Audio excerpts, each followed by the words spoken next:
are viable options to feel at this point. And I hope that maybe you did feel a little scared or nervous, and probably excited too, but the fact that you did meant that you were still relying on someone, that you didn't have the approach where I can do it by myself. I think that's where we get swept up in this race is we go, I can do it, I can do it, I can do it, and then life throws a wrench at you, and instead of turning to God, we go all infomercial on it and say, but wait, there's more. There's more, I can do more, I can do more. I can do it by myself, I got this, I got this. And I think we've all been there where we simply get to the point where we can't do more. There's no more left in the tank. We need refilled. We pull out the handheld Jesus that's deep down in our pockets. We take it out, it's nice. It fits on our hands. We rub it 3 times, dust it off, make a wish. And it's in this wish that sometimes our wish is just to have a great day. Lord, help me have a great day. It's safe. It's in our hands. We can touch it, we can feel it. Have a great day. The Lord's already made the day great. It's us who messes it up. Why do we hold this thing in our hands like it's something that we can control? Why do we put God in a box? Because simply we don't have a box big enough to control Him. And so it's at this time where we have Jesus in our hands and we think we're in control and we think we have it all together. But instead of keeping Jesus in our hands, why don't we start putting ourselves into Jesus' hands? Who's going to guide us? Who's going to comfort us in our time of need? The scripture says that Jesus endured the cross even though He was despising the shame. He knew His race. He knew where He was. He knew where He had to be. He despised it. But His eyes weren't set on that because He knew God had a greater plan for Him. He had a plan that didn't end at the cross. His eyes were set on the finish line being the gates of heaven and being accepted. As we look at this, we see the light versus darkness imagery come out, and that we all have a light inside of us. We all have a light to use and to give to others, but instead sometimes we're scared to use it, which I often find very confusing because the darkness is simply an absence of light. It's nothing. In fact, it's the first thing that God gives us and breathes into us and wanted us to have.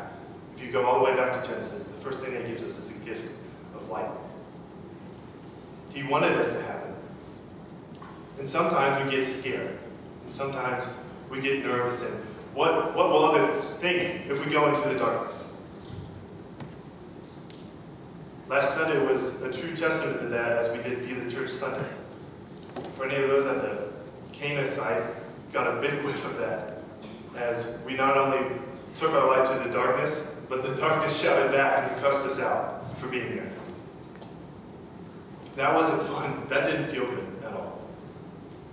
But it was a taste that reminded us that they need Jesus. And that the fact that we were there meant we were in the right place that day. It wasn't reaffirming, it wasn't comforting. It didn't even make us feel good that we were there, but we knew we were in the right place. And so as I think about that, we think that we were in an unsafe place. And as you look at the Bible, nowhere in it does it say that safety was, nowhere in the Bible is safety. Nowhere in the Bible did the apostles travel with Jesus and it says, and halfway to their destination they sat down, played it safe, and many people were impacted. It's simply not there.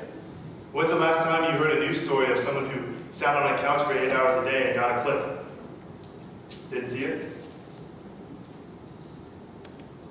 So as you look at the Bible, where's the safety in bringing your son to a sacrifice? Where's the safety in splitting the sea so that your people may be saved? Where's the safety in walking on water? Where's the safety in speaking the gospel boldly, knowing that you might get whipped, stoned, or put to death? And finally, where's the safety of being crucified on a cross, hung there to die, mocked, spit at, and finally put in a dark tomb? But it's at this point that we find the lightness shines so bright in that dark tomb as the angel opens it up. and shows us. It shows us that the light has come back to the world. Another big part of this passage that I see is the weight of it. It says, let us lay aside every weight and the sin that so easily ensnares us. What weights are holding you back from running with endurance today? What weights are dragging you down, keeping you from becoming with the pack, keeping you from running with others around you, making your burden heavy and hard to deal with? As I look at this weight, I think of weight training or lifting weights. See, when that bar goes down, you have two options. You can either, one, you can let it choke you out and just keep it there for a while. And that doesn't do much. That just makes you feel bad about yourself. Or you can choose to push back and fight and put it back up, making you stronger, allowing you to know what to do with those weights when you get them, instead of it having you drag back. And so another part of this passage I see is that the race is before us. Our vision is before us. So it's no longer about what we want, but what God wants. Have you ever tried to run a race while looking behind you? It's like the #1 sin of running, is looking behind you. It's awful. It makes you fearful of what's behind you. And once you do it once, you gotta look back every time because you want to know who's behind you in that race. It suffocates you. It takes your air away from you. It blocks your vision. It constrains you from what your full potential is. And so as we look at the race of life, we see that it's before us. We see that we should look before us. And if we're looking backwards, we're missing at what's before us. The only time we catch it is when we're looking back at it. And you can't have it back once it's passed. And so as we run our race, it's a frustrating cycle when you keep looking back. You keep thinking, you know, I could have had that, but it's behind me. And God is just saying, it was there for you. It was in front of you. I put it right in front of you. Why aren't you looking ahead? Why are you not looking before you, where your race is put? As we continue, I'd like to share a clip with you of Derek Redmond, who is an Olympic athlete, who learned how to run the race that was before him through his pain and discomfort. Take a look at the screen. Derek Redmond didn't finish in first place in the 1992 400 meter. He didn't finish in second, or third, or fourth. He and his father finished dead last. But he and his father finished.